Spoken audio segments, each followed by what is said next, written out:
কি পরিমাণে কত গভীরতায় এই পাথরগুলো উত্তোলন করলে পরিবেশ সংরক্ষণ করা হবে, আহরণ করলে সে ব্যাপারে সাজেশন দিবে। ইকোলজিক্যালি ক্রিটিক্যাল এরিয়া ডিক্লেয়ার করা হয়েছে জাফলং, যেমন এগুলো ব্যতীত বাকি সব জায়গায় কিভাবে সীমিত আকারে এই পাথর কোয়ারিগুলো ইজারা প্রদান করা যায় সে বিষয়ে সিদ্ধান্ত নেওয়ার জন্য মিটিংগুলো হয়েছে। তারা বসে ফিজিক্যালি স্পটগুলো দেখে যে নদীগুলো সিলট্রেট হয়ে যাচ্ছে ইন্ডিয়া বাংলাদেশ বর্ডারে, যেখানে ওয়াটার ব্যারিকেড হয়ে যাচ্ছে, পাথর এবং বালি জমা হয়ে, সেগুলো পরীক্ষা করবে। আর যে সমস্ত জায়গায় নদী ভাঙ্গনের কারণে আমাদের সীমান্ত পরিবর্তন হয়ে যাচ্ছে সেটা পরীক্ষা করবে, যাতে দুর্বৃত্তায়ন না হয় এবং পাথর লুট না হয়, সেগুলো তারা সাজেস্ট করবে। হাইকোর্ট ডিভিশনের দুই একটি অর্ডার আছে, জাজমেন্ট আছে, একটা সুপ্রিম কোর্টেও পেন্ডিং আছে। আর অন্যান্য পর্যায়েও যদি কোনো মামলা থাকে সেই বিষয়ে দুই জেলা প্রশাসক সমস্ত মামলাগুলোর বিষয়ে অ্যাটর্নি জেনারেল অফিস থেকে তারা তথ্য সংগ্রহ করবে, আইন মন্ত্রণালয়ের সাথে যোগাযোগ করে এই মামলাগুলো নিষ্পত্তির জন্য ব্যবস্থা নেবে এবং তার অগ্রগতি হলে আমাদেরকে পরবর্তী মিটিংয়ে জানাবে।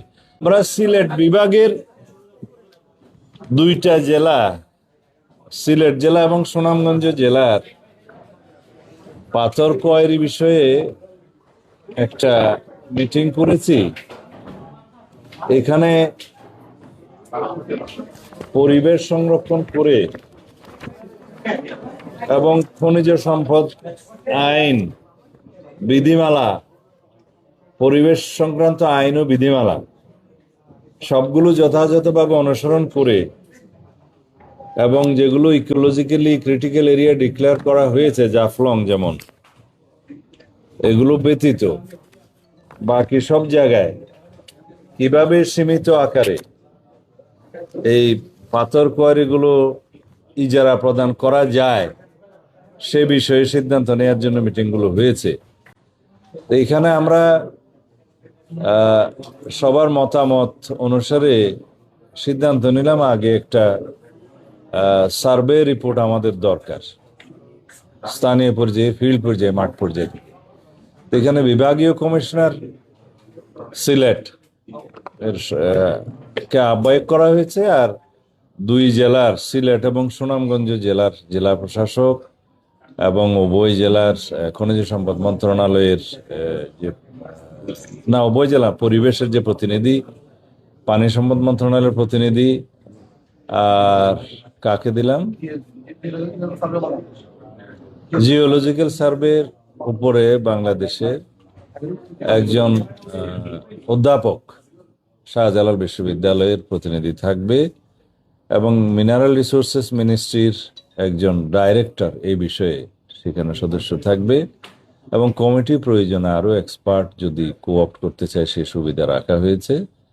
তারা বসে ফিজিক্যালি স্পটগুলো দেখে যে নদীগুলো সিলট্রেট হয়ে যাচ্ছে ইন্ডিয়া বাংলাদেশ বর্ডারে, যেখানে ওয়াটার ব্যারিকেড হয়ে যাচ্ছে, পাথর এবং বালি জমা হয়ে, সেগুলো পরীক্ষা করবে। আর যে সমস্ত জায়গায় নদী ভাঙ্গনের কারণে আমাদের সীমান্ত পরিবর্তন হয়ে যাচ্ছে সেটা পরীক্ষা করবে।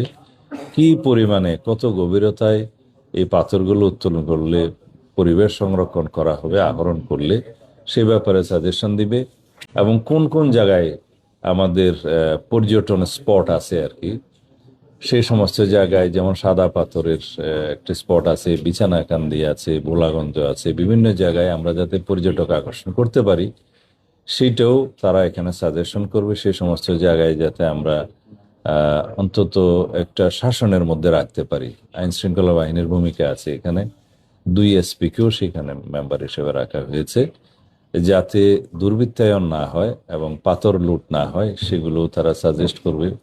এই সমস্ত বিষয় বিবেচনা রেখে আমরা একটা এই পাথর সংক্রান্ত, পাথর আহরণ এবং পরিবেশ সংরক্ষণ এবং আইন শৃঙ্খলা নিয়ন্ত্রণ, এই বিষয়ে আমরা কিছু নীতিগত সিদ্ধান্ত নেওয়ার বিষয়ে বসছিলাম। আশা করি আমরা সমস্ত রিপোর্টগুলো পাবো এই লাস্ট অফ দিস মান্থ, তারপরে জুনের ফার্স্ট উইকে আমরা আবার বসবো। এখানে সবচেয়ে গুরুত্বপূর্ণ বিষয় হচ্ছে বিভিন্ন পাথর কোয়ারি সম্পর্কে আমাদের হাইকোর্ট ডিভিশনের দুই একটি অর্ডার আছে, জাজমেন্ট আছে, একটা সুপ্রিম কোর্টেও পেন্ডিং আছে। আর অন্যান্য পর্যায়েও যদি কোনো মামলা থাকে সেই বিষয়ে দুই জেলা প্রশাসক সমস্ত মামলাগুলোর বিষয়ে অ্যাটর্নি জেনারেল অফিস থেকে তারা তথ্য সংগ্রহ করবে, আইন মন্ত্রণালয়ের সাথে যোগাযোগ করে এই মামলাগুলো নিষ্পত্তির জন্য ব্যবস্থা নেবে এবং তার অগ্রগতিকে হলে আমাদেরকে পরবর্তী মিটিংয়ে জানাবে। আমরা যাই করব আইন মেনে এবং আদালতের রায়কে মাথায় রেখে সম্মান জানিয়েই আমরা বিধি মোতাবেক করার চেষ্টা করব। ধন্যবাদ।